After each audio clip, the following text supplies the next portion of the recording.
সুধী সমাজে ইয়াতে শ্ৰদ্ধাঞ্জলি অনুষ্ঠান আয়োজিত কৰিছিলে। তালৈকে মোক আৰু ৰাজাক মাতিছিলে, আহিলোঁ। ইয়াতে আটাইখিনি স্মৃতিচাৰণ সভা এখন আছিলে।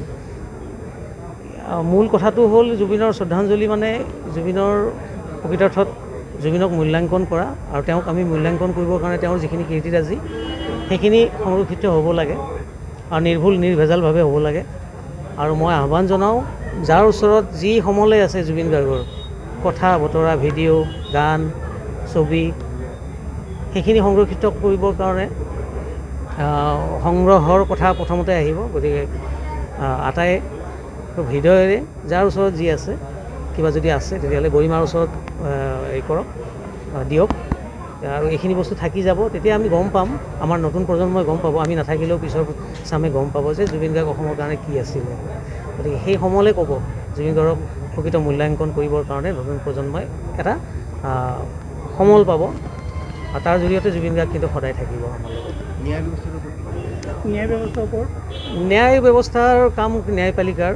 আমি দাবী জনাইছোঁ, আমি শিল্পী সমাজেও আমি এজাহাৰ দিছিলোঁ, আৰু সমাজৰ বিভিন্ন স্তৰৰ প্ৰত্যেকটো অনুষ্ঠানেই দিছে, লগতে পুলিচ প্ৰশাসনৰ পৰাও হৈছে।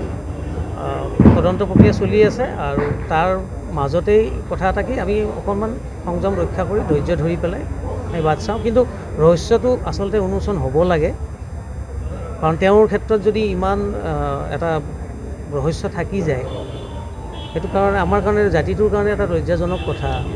জুবিন গাৰ্গৰ ক্ষেত্ৰত কিনো প্ৰকৃত কথা হৈছে, কিনো লুকাব লগা কথাটো আছে, নিজেই কওক প্ৰত্যেকে। তেওঁৰ লগত জড়িত থকা মানুহখিনি ক'ব পাৰে, একো নহয়তো। সেইটো কাৰণে কি হৈছিল আচল কথাটো কওক, আচল কথাটো ক'লেই গম পাম।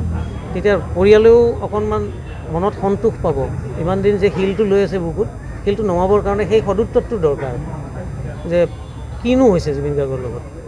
এজন সাধাৰণ মানুহ নহয়, এটা আইকনিক, এটা এটা সত্তা, এটা এণ্টিটি।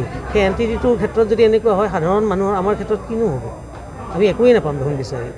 গতিকে প্ৰকৃত আমি ন্যায়ৰ ওপৰত আমি তথাপিও মানে ভাৰতীয় গণতন্ত্ৰৰ ভাল আৰু সুস্থ মস্তিষ্কৰ নাগৰিক বুলি আমি ন্যায় ব্যৱস্থাৰ ওপৰত আমি বিশ্বাস ৰাখিছোঁ, আস্থা ৰাখিছোঁ। ন্যায়ালয়ে আমাক সেইটো মানে মহামান্য ন্যায়ালয়ে আমাক ন্যায়টো দিয়ক। তেওঁৰ ক্ষেত্ৰত কি হৈছিল সেই ৰহস্যৰ উন্মোচন ঘটাওক, সেই আঁৰ কাপোৰ আঁতৰাই দিয়ক। পলিটিক্স বেয়া পোৱা জুবিন গাৰ্গক লৈ পেলাই এতিয়া ক'ৰবাত নহয় ক'ৰবাত পলিটিক্স কৰি আছে নেকি প্ৰতিটো দল সংগঠনে? সেই কথা আমি ক'ব নোৱাৰিম। আমাৰ প্ৰত্যেকৰে ব্যক্তিগত অনুভৱ আছে। যেতিয়া বিপথে যাব বস্তুবিলাক, তেতিয়া আমাৰ সন্দেহ ঘনীভূত হৈ আছে।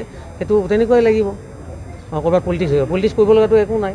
তেওঁ প্ৰত্যেকৰে মানুহ, কোনো দল সংগঠন, ধৰ্ম, ভাষা নিৰ্বিশেষে জুবিন গাৰ্গ সকলোৰে।